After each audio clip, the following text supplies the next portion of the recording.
Maganda, maluwalhati at mapagpalang araw sa inyong lahat. Ako po ang inyong lingkod, Sal Panelo. Ngayong araw ng Miyerkules, ika-20 ng buwan ng Disyembre, nagbibigay-bugay sa inyo dito sa programang Kontra Berada. Now, ngayon ng araw na ito, pag siniswerte tayo, pakapanin po natin ang dating Presidente Rodrigo Duterte kaugnay sa mga pangyayari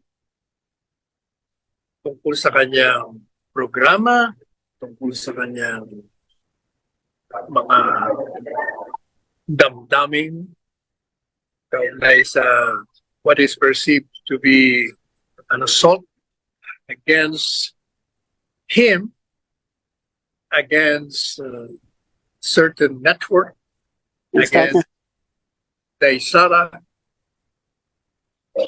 Wala.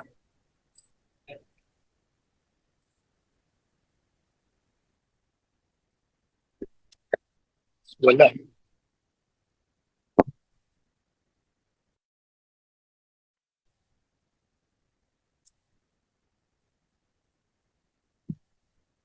Sir, Yeah, ano nangyari? okay na po. Ready na siya? Opo.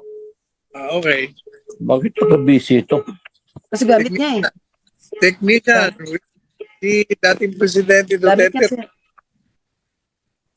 Gamit niya, sir. sinayos pa. Nag-opening na ako, bigla na wala yung signal eh.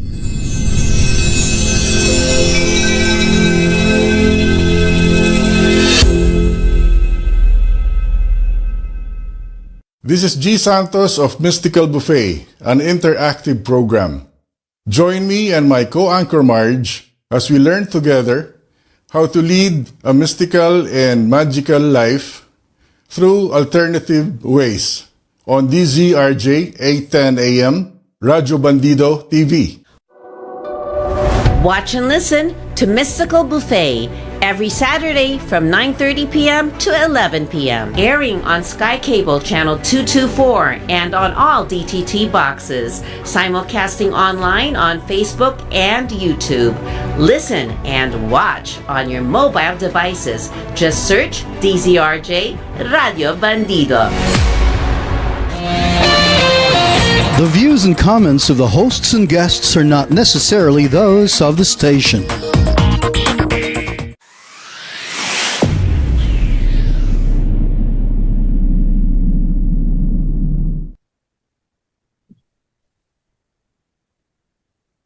Okay. Kasama po natin ang dating Presidente Rodrigo Duterte. Maririnig po natin ang kanyang tinig ngayon. Magandang hapon po sa inyo, dating Presidente Rodrigo Duterte. Magandang hapon naman, Sal, sa iyo at sa mga kababayan natin. Marami yung mga pangyayari dito sa ating bansa ngayon. Kung saan ay nauugnay yung pangalan, nauugnay si Inday Sara, nauugnay ang mga kaibigan nyo, kagaya ni Pastor Apollo Sikibulo, pati ang kanyang network. At yan ay lahat umiikot sa inyo eh. Parang kayo ang pinanggagalingan ng mga nagsasabwatan ngayon, kung ano mga sabwatan ang iniisip nila. And the latest na paksaing kaugnay sa inyo, maliban pa doon sa ICC, maliban pa doon sa iniimbitahan kayo sa Kongreso, kaugnay doon sa inyong programa, ang pinaka-latest nag-issue na ng suspension order ang MTCRB at sinususpende ang programa ninyo gikan sa masa. At ang isa pang programa ng SMNI na ang pamagat ay Laban Kasama ang Bayan. At para mabigyan natin ng background, noong November 29, may nag-file ng complaint sa MTCRB. Pagkatapos, ang MTCRB naman, nagbigay ho ng notice sa SMNI kasi ang dinidemanda ang SMNI dahil daw sa mga maling mga impormasyon, mga balita na ikinakalat. Mhm. Ngayon, nag-respond naman ang SMNI. So, mag-respond ng SMNI, eto ngayon ho ang order ng SMNI. Pagkatapos nilang matanggap ang response, ginawa po nila, sangayon sa kanila, and I will quote what the suspension order says. Ang sabi po doon, on the basis of the complaints as well as the submission, the position paper, the board, unanimous ang board, the board believes that there are certain aspects of the program, meaning yung program ninyo, that may be in violation. Ganun ang exact wording, that may be in violation of certain aspects of your program may be in violation of PD 1896. 1890, Presidential Decree on 1986, 1986, at sa mga rules, implementing rules and regulation. Ngayon, ibig kong sabihin, yung inyong programa at saka yung programang isa pa, sinuspindi ng 14 na araw.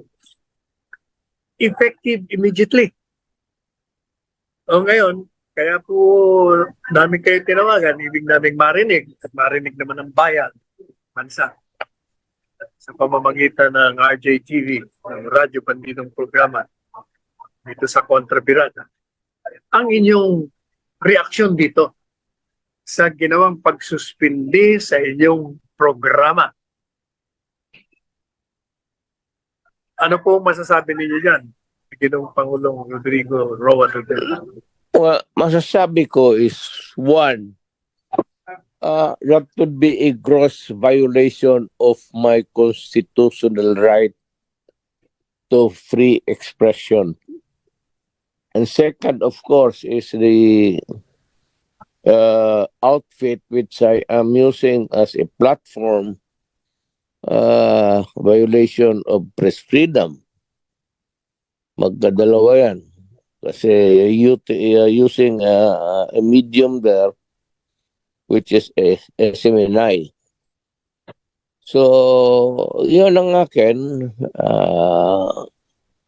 Those constitutional rights are sacred. Talagang mabigat yan sa ating konstitusyon. It has a value higher than or almost kasing ano yan, a currency of it has a value of a currency of money in the sense that it has been used by people to communicate and to inform the public and to the right of the individual to freely express his or her opinion. Ano yan eh? It has a currency value para sa for those who love freedom. Anong masasabi niyo doon sa sinabi ng MTCRB board na para sa kanilang paniniwala, may mga ilang aspeto raw ng programa nyo na maaaring lumabag sa batas. At dahil dito, kailangang suspindi ng 14 na araw. Because of that, your program is being suspended. Well, I haven't really read in its entirety the document kasi mahina ang mata ko na you sent me a copy dito lang sa iPhone. Pero ito ang masasabi ko, Sal. Uh, uh, there are no specifics. You are not informed of what violations you have committed. There is no provision of law that you have transgressed. At this time, you cannot contest yung preventive suspension. Preventive in the sense that in the meantime, you are not allowed to use the facility of the SMNI. Alam mo, in my view, the suppression to express your right to exercise this freedom does not it cannot be cannot be the subject of a preliminary or a permanent status. Hindi nga pwede yan. The right to free expression is absolute. To me, that is how I understand it until today sa constitutional law ko. A temporary preventive suspension is by itself already a censorship. Hindi ka nakakasalita. You're censored. So, to me, to that extent, or to the full time that you are not allowed to talk, it is a derogation of your right, of your constitutional right to free speech and free expression. And to add, freedom of the press.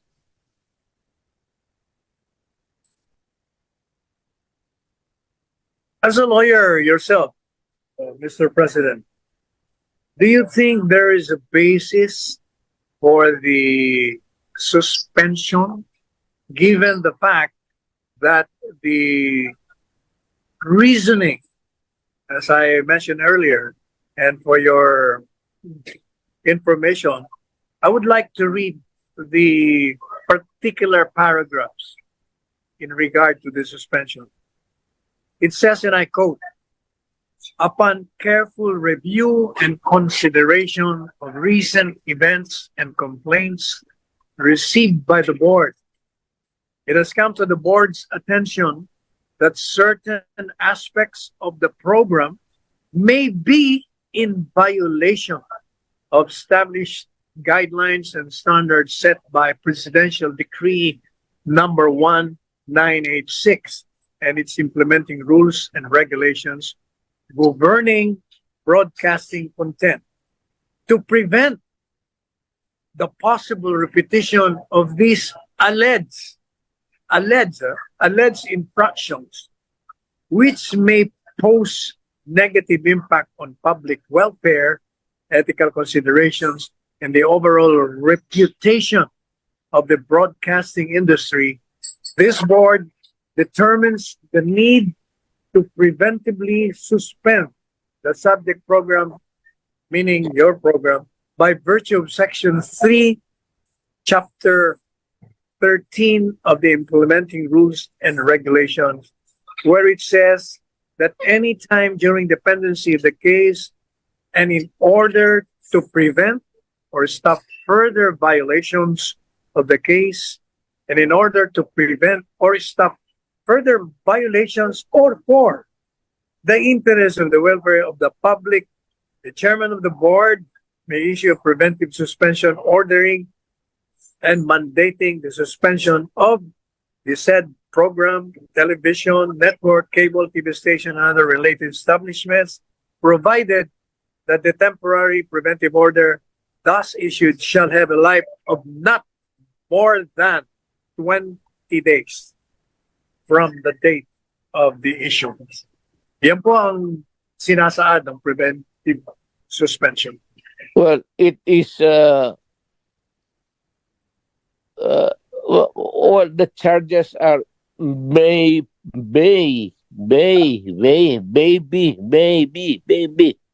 That is not good enough. You know, if you try to fish out from my mouth what I said until now, and if you cannot pinpoint the exact provision of the law which I violated, then that is already, I said, a violation of my constitutional right. Wala kang findings of guilt which you may have or probably uttered. But it must be spread out at that moment, at this time, that those the things that I uttered are punishable by law. It cannot be maybe because of, it speaks of a thing which has to be solved first before you can get the meat, the substance, the gravamen of my speech or expression. And then at the time, I am already at a loss of how to go about exercising that right.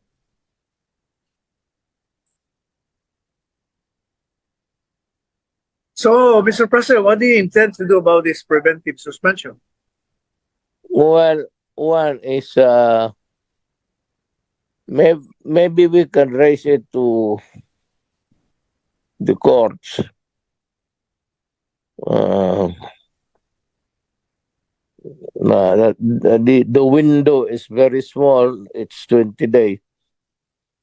Maybe by the time that you are ready to hear or argue the case before the courts, maubos na yan, it would be moot and academic.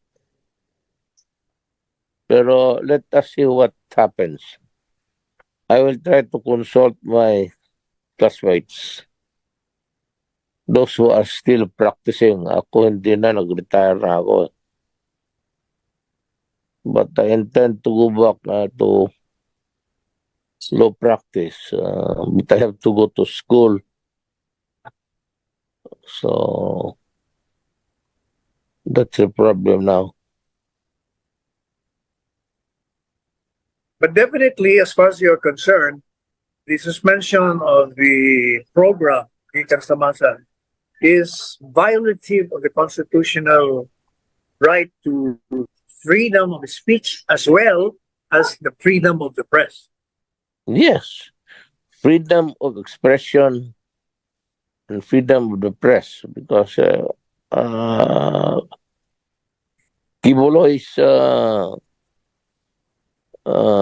radio station is prohibited from airing my program.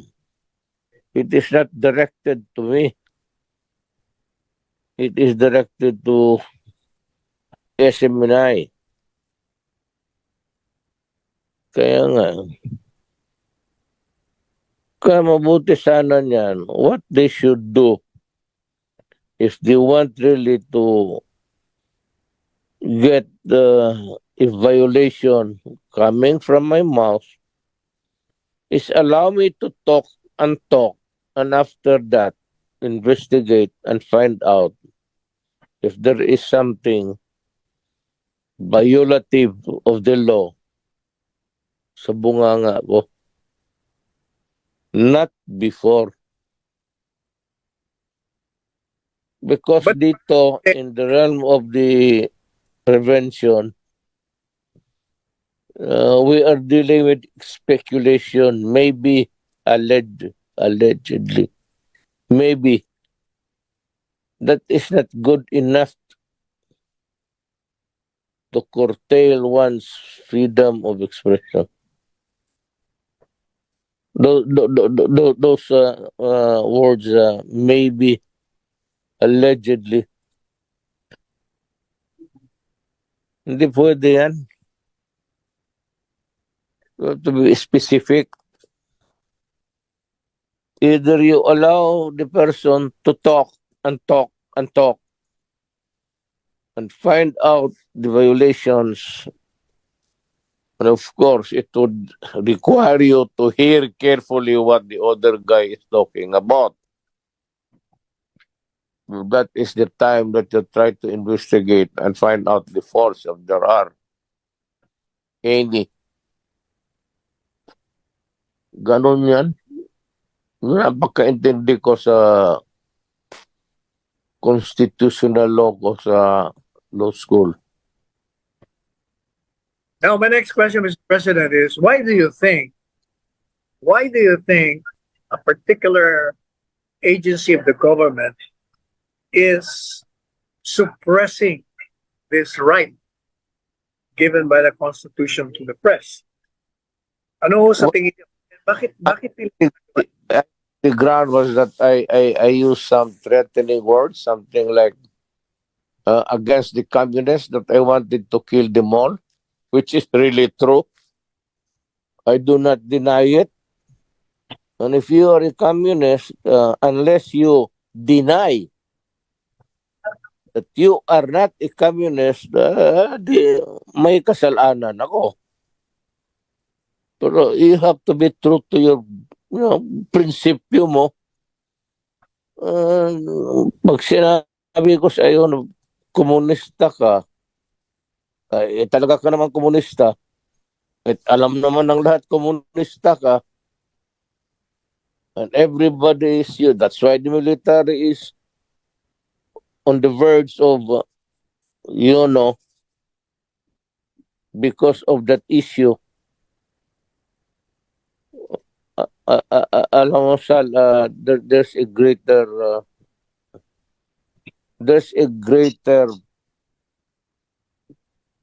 crucifix waiting for the Filipinos way ahead. Hindi ko lang masabi dito because I do not want to, maybe start something which which might not be good for everybody. Yan nga ang nag-uumpisahan dyan.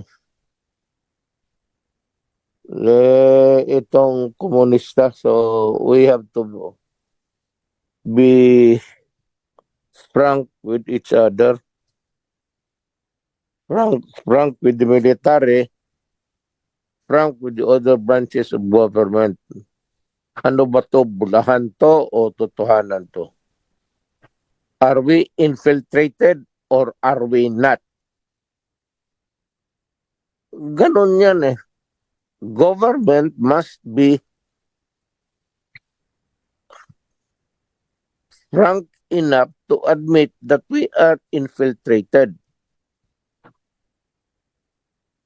And the military, in not so many ways, have already stated na infiltrated. At yung mga political nila na mga political party list are really communist front. And until and unless they deny that they are not communist, then maybe I will have a problem. But you know, having been a president uh, in the distant past, alam ng military, alam ko, alam ng lahat, kami dito sa gobyerno noon, the police, in every command conference, in every review sa mga paper, nandyan yung mga pangalan nila, komunista talaga sila in our records.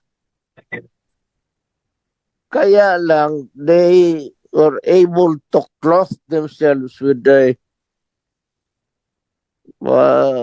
parang immunity, or at least appearing to be one legit,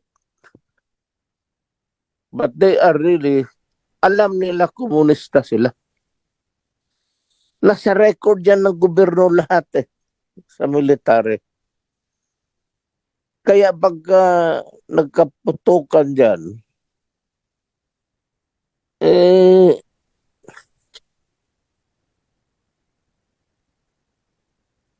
and we suffered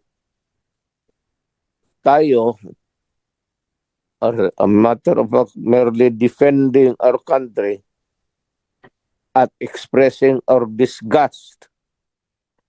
Gusto ko naman talaga patayin yan. Ilang sundalo kaya ang namatay sa panahon ko. And each and every one of them nakaburo sa mga probinsya, I go to the bereaved family. Diyan ako nabugbog sa even at night. Maglanding ako sa isang airfield tapos mag-travel ako many kilometers just to visit the bereaved family. Bakit hindi ako masaktan? Yung peace talks was terminated by me during my time.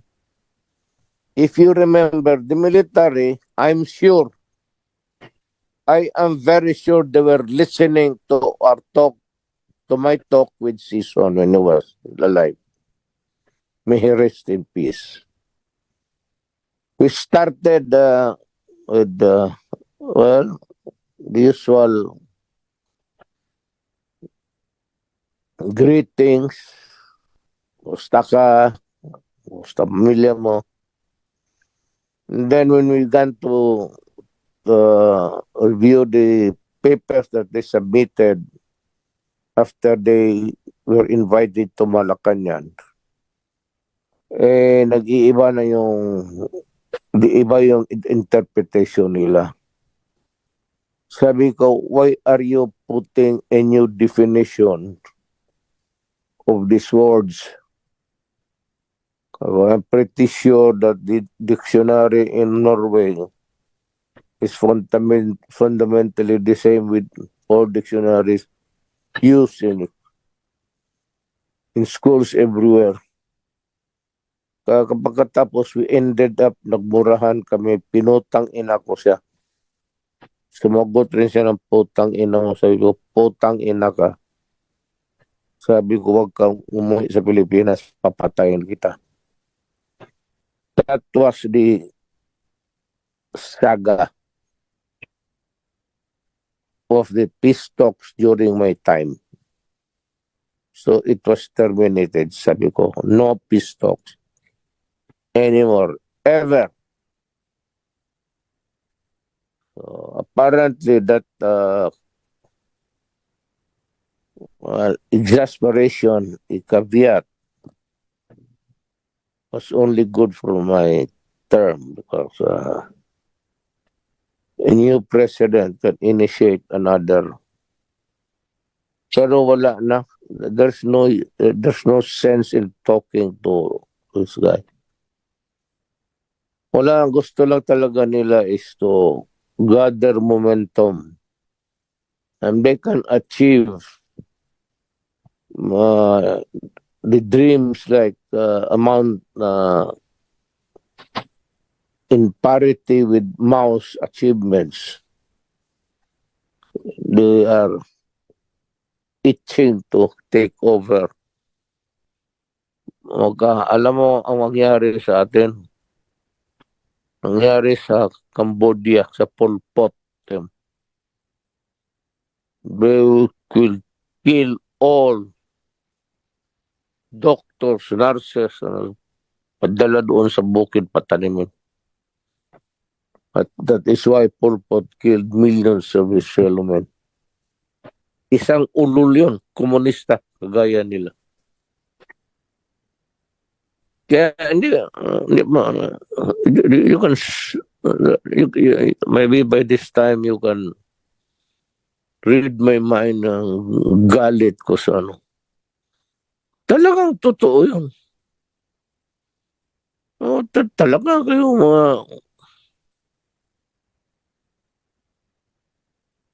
So do you believe, Mr. President, that by these peace talks, we are giving the communist terrorists a space to not only resurrect themselves, but to strengthen their ranks? It's obvious. We had peace talks from over time of Corre to Ramos and every president, Arroyo. Pagka hindi ka naman bobo, hindi mo maintindihan yan. That's why minsan you can get killed by your own stupidity. If you adopt that kind of attitude, allow this ideology that knows no bounds, want to take over by force, magpatayan tayo dyan. And that is why I said may cross tayong, there's a cross to bear in the future. Sasabihin ko. But it is not really that the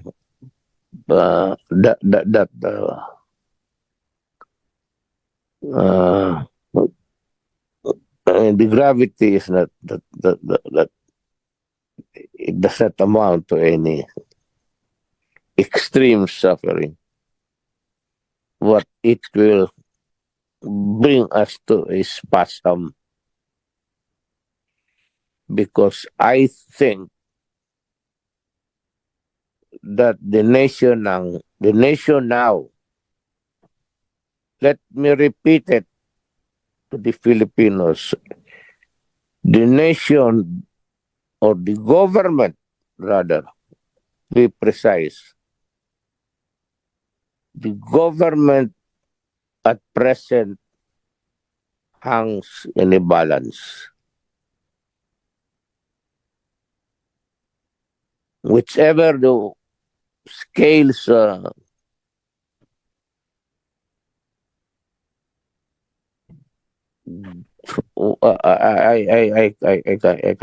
cannot speculate.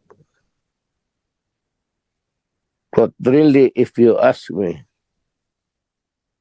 this government is beyond moral regeneration.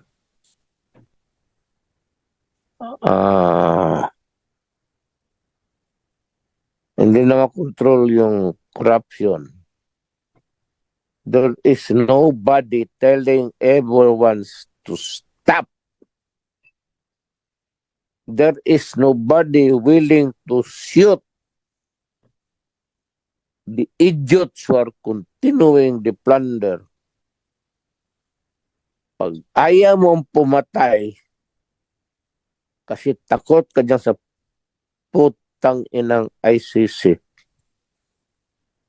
walang mangyari sa gobyerno mo. That is the reality of it all. Ito mga struggling democracies. We have not attained the refinement of a democratic life. The fact now that the military can demand the release of persons cited in contempt of court in any purely civilian activity. Nakita mo na, here is now dalawang tao. Mrs. Badoy and Mr. Rex. Bakit sila na-release? Because of the letter of the mayor. And rightly so. Kasi pag hindi lalaroan yung dalawa and make a mockery of our democracy. Tama lang yun. You did it right. Hindi pa ako nagsalita. Pero one of these days, kilalaman ninyo ako, I serve under you. Alam ninyo paano ako nagtrabaho, paano ko kayo minahal, paano ko kayo, Huwag na lang tayo magkwenta-kwenta sa...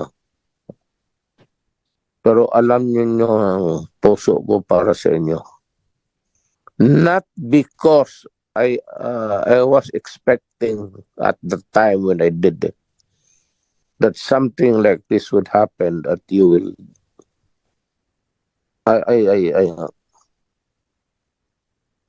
ayaw ninyo makialam din. We will fight. We'll carry the fight. And it's natural. Whatever happens,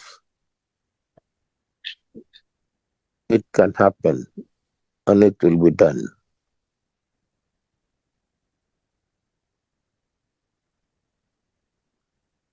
If you were to decide, Mr. President, what do you think is the correct political posturing by this administration currently to neutralize whatever?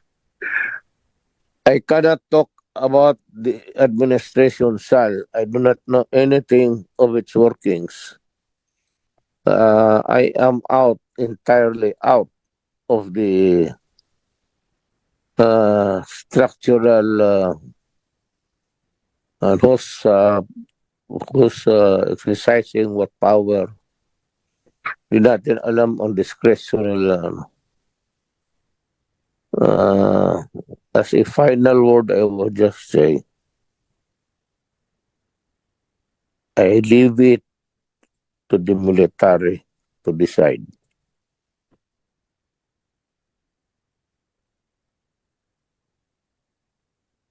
Now going back, Wala na. yeah. There can be no room for correction or moral regeneration. Too late for that. Too late in the day. It has long been incoming. Long time ago. Even during my time.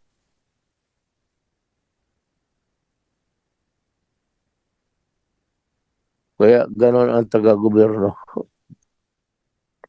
Itong may mga taga-gobyerno, itong klase nila, itong mga Marcos, itong si Speaker Romualdez, they think that if they are in the helms of government, they are God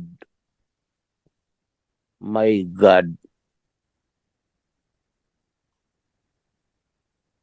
May God have mercy on the soul of the Filipino. Salamat, Sal. Well, thank you, Mr. President. I'm sure the people have listened to you and would evaluate everything you said and decide for themselves what they will do for themselves. Thank you very much for this opportunity given to this network to hear your thoughts about these issues that we have raised. Thank you, former President Rodrigo Roa Duterte. Salamat po. Salamat. Narinig po natin ang dating Pangulong Rodrigo Roa Duterte. Mabibigat ang kanyang mga binitawan. At marahil ang ating mga nanunungkulan ay namnaming mabuti mga sinabi ng Presidente. Mabigat yung kanyang sinabi tungkol sa paglabag sa karapatang pagpapahayag. Sa kanyang pananaw, hindi po siya ang tinatarget dito sa suspension order. Kung hindi mismo yung network. At pag yung network na ang sinasalakay mo, sinisira mo ang karapatan nito, ibig sabihin, yung mismong sandata, instrumento na ginagamit ng saligang batas upang ipatupad mo ang iyong karapatan ay pinapatay niya. At napakapanganib po yan sapagkat kung magagawa nila ito sa isang network ng SMNI, ibig sabihin magagawa rin yan sa lahat ng ibang networks. At pag yan ay nagawa na nila, ay talagang pinatay mo na ang freedom of the press. Yan ang pinakamapanganib sa lahat. At ang isang demokrasya na walang malayang nagpapayag, gaya nga ng sinabi ng dating Pangulong Duterte, pag wala nang nagbibigay ng mga damdaming kaugnay sa mga kamalian, kaugnay sa katiwalian, kaugnay sa mga pag-aabuso, kaugnay sa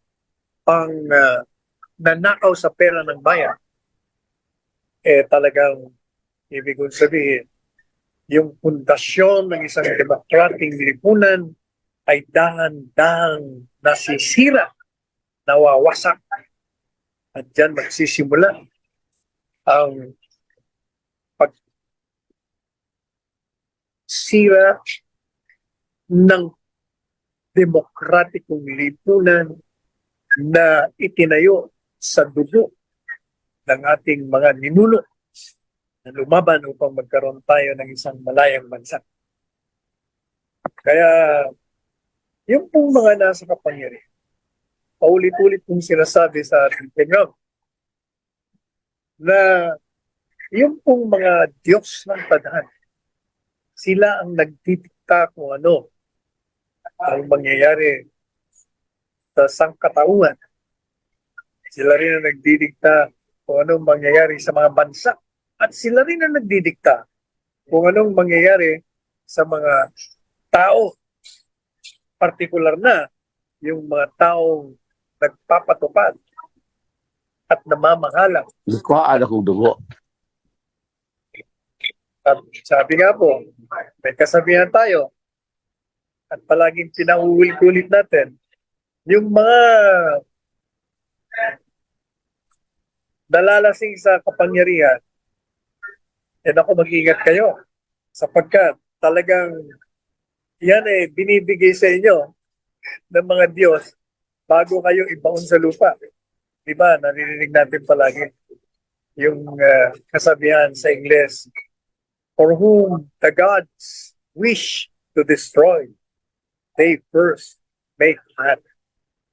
Kaya yung mga makikita nating nang-aabuso, yung walang patumanggang pagsira, pagyurak sa mga karapatan, Walang patumanggang pagnakaw ng pera ng bayan. Na animo sila'y mga hari at mga reyna na hawak nila sa kanilang mga palad ang kinabukasan ng sambayanan. Nako, maniwala kayo. Itong mga taong ito, talagang sinasadya ng mga Diyos ng tanana na sila ay malasing. Magkaroon sila ng tinatawag na illusions of grandeur bago ibagsak ang kanilang mga pagbabalat kayo, ang kanilang pagkukunwari, ang kanilang pagsira, pagyura, pagpatay sa mga karapatan, hindi lamang ng pangtao, karapatan ng mga bansa. Kaya, sabi ko nga po ngayong Pasko, ito ang panahon ng pagmumuni-muni. Ito ang panahon ng pagsusuri. Ito ang panahon ng pag-aaral. Kailangan baybayin po natin ang kasaysayan ng ating lahi para malaman natin kung saan tayo papunta. Bakit sa pamamagitan lamang ng pagtahak sa daan ng undas ng nakaraan, ikaw ay magkakaroon ng visualization o pangitain kung saan papunta ang iyong kinabukasan. Kaya kung yung pong mga pangkasalukuyan nating opisyalis ng pamahalaan, kung sa akala nila, wala nang katapusan ang kanilang kaligayahan, ang kanilang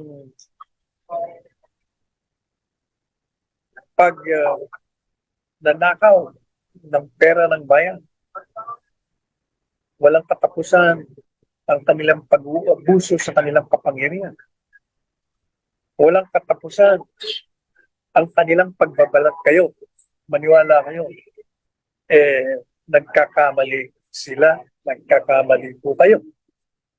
Sapagkat sigurado darating ang panahon na kayo'y magugulat na lamang. Lahat ng inyong hawak ay maglalaho na. Ako po ang inyong likod, Sal Panelo, pasamantalang nagpapaalam. Hanggang bukas na muli. At nagsasabi sa inyong lahat, mabuhay ang Pilipino at magmahalan tayo.